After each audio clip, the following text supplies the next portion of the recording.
Good evening students, welcome to Sagar tuition 96। आज हम class 7 के ज्योग्राफी के फर्स्ट लेसन पढ़ेंगे जिसका नाम है एनवायरनमेंट। इसे शुरू करने से पहले हम एक कहानी पढ़ेंगे जिसमें हम रवि की कहानी पढ़ेंगे। रवि एक वैकेशन के बाद स्कूल आया है और उसने देखा कि स्कूल के पास जो ग्राउंड था उसमें गड्ढा खोदा गया है और ये कहा और उन्हें उसे ये जानकारी प्राप्त हुआ कि वहां पे एक बिल्डिंग बनेगा। तब इसी चीज को अगर हम देखें तो इसको हम एनवायरनमेंट के साथ क्या कर सकते हैं, स्टडी कर सकते हैं। अब क्या है कि whatever you see in our surrounding is environment. उनके टीचर ये समझाते हैं कि हमारे आसपास जितने भी सराउंडिंग में जो भी चीज है वो क्या है, एक एनवायरमेंट है। एनवायरमेंट में अगर हम देखें तो इसमें कुछ बच्चों की नाम आए हैं जैसे कि रवि, परमजीत, जेसी, मुस्तफा, आशा। वो सब एक्साइटेड थे कि एक लिस्ट बनाने के लिए। लिस्ट क्या था कि create make a list with classmates sitting new to you next to you of the creations of nature by human beings. अब नेचर में जो ह्यूमन बीइंग्स ने जो क्रिएट किए हैं जो सब चीज, उन सब का लिस्ट यहाँ पे करने के लिए कहा गया था टीचर द्वारा। तो सब काफी एक्साइटेड थे उस एक्टिविटी को करने के लिए। और इसी से पता चलेगा कि हमारे एनवायरनमेंट के क्या कंपोनेंट्स हैं। कंपोनेंट्स ऑफ एनवायरनमेंट अगर देखा जाए तो तीन तरीके की होती हैं। फर्स्ट कंपोनेंट्स है, करते हैं कंपोनेंट्स, लिखते हैं यहाँ पे कंपोनेंट्स ऑफ एनवायरनमेंट। फर्स्ट है ह्यूमन नेचुरल कंपोनेंट्स, दूसरा है ह्यूमन मेड और तीसरा है ह्यूमन।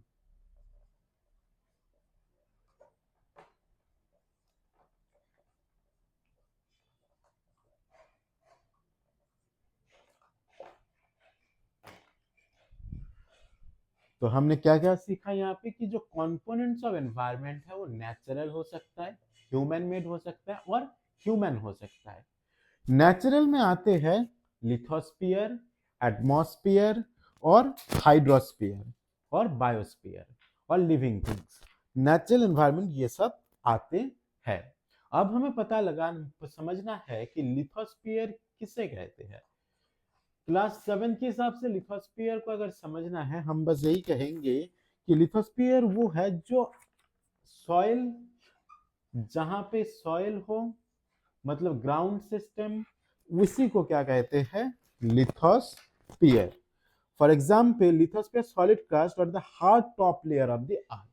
लिथोस्फीयर क्या है, सॉलिड क्रस्ट है और ये काफी हार्ड है और इसे कहते हैं टॉप लेयर ऑफ द अर्थ। तो आगे पढ़ते हैं, देखते हैं क्या है।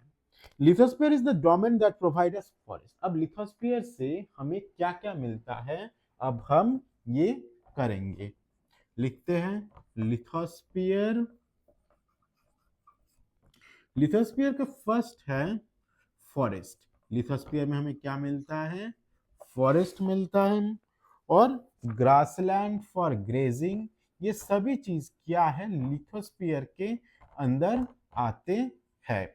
जहां पे हम बिल्डिंग बना रहे हैं वो भी कहां पे बन रहा है, लिथोस्फीयर में ही बन रहा है। अब आते हैं एटमॉस्फेयर पे। Atmosphere is the thin layer of air that surrounds the earth. अब हमें तो पता है कि ये अर्थ है, इस अर्थ पे क्या है, एक एटमॉस्फेयर है। एटमॉस्फेयर उसे कहते हैं जिसे जिसे हम कह सकते हैं थिन लेयर ऑफ एयर। इसी जो चीज को क्या कहते हैं हम, एटमॉस्फेयर कहते हैं। क्या कहते हैं, एटमॉस्फेयर। अब आगे आते हैं हाइड्रोस्फीयर। हाइड्रोस्फीयर उन्हें कहते हैं जिसमें क्या है कि सिर्फ वाटर कैटेगरी को आते हैं। जितने भी पॉन्ड्स है, लेक्स है, ओशंस है, ये सब किस में आते हैं? हाइड्रोस्फीयर आते हैं, में आते हैं। पॉन्ड्स, लेक्स, रिवर,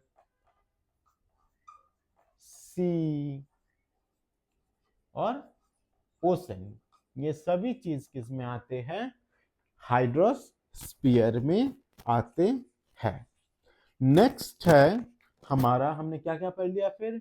लिथोस्फीयर पढ़ लिया, हाइड्रोस्फीयर पढ़ लिया और एटमॉस्फेयर पढ़ लिया।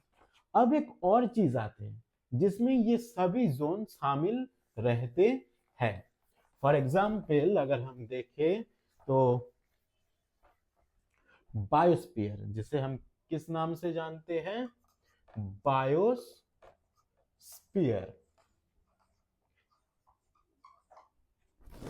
बायोस्फीयर वो है कि नैरो जोन है। बायोस्फीयर को हम क्या कह सकते हैं? The narrow zone of the अर्थ, जिसमें क्या होता है कि ये सभी चीज इंक्लूड रहता है, उसी चीज को हम क्या कहते हैं? बायोस्फीयर। बायोस्फीयर कुछ हम इस तरीके से लिख सकते हैं, मान लो ये क्या है? बायोस्फीयर।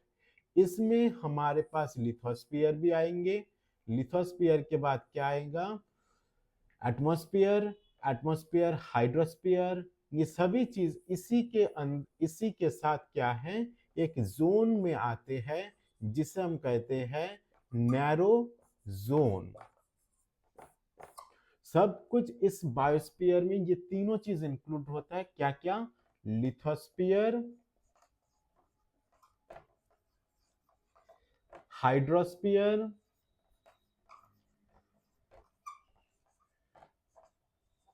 और लास्ट है एटमॉस्फेयर।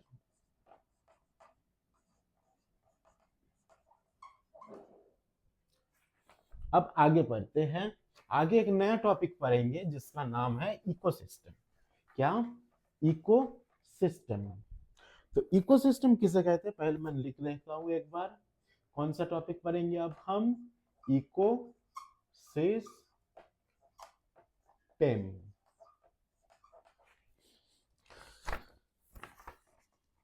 इकोसिस्टम टॉपिक में हम देखते हैं क्या है। इकोसिस्टम उसे कहते हैं, it is a system interaction of all living organism with the physical and chemical factors of the environment in which they live, all linked by transfer of energy and material। Ecosystem में क्या आते हैं कि living organisms, non living organisms, chemical property और जितने भी क्या है फिजिकल फैक्टर्स, ये सब एक साथ मिलके एक इकोसिस्टम बनाता है। फॉर एग्जाम्पल अगर हम देखें पॉन्ड इकोसिस्टम, तो उसमें हम ये देख पाएंगे कि वहाँ पे कुछ एक्वाटिक प्लांट्स होंगे, एक्वाटिक एनिमल्स, दूर दूर कुछ टेरेस्ट्रियल एनिमल्स भी होंगे जो वहाँ पे पानी पीने के लिए आएंगे। ठीक है, ये फेस, ये सब क्या है? एक पॉन्ड के इकोसिस्टम कहा जाता है। तो इस आज का लेसन इतना ही। Thank you.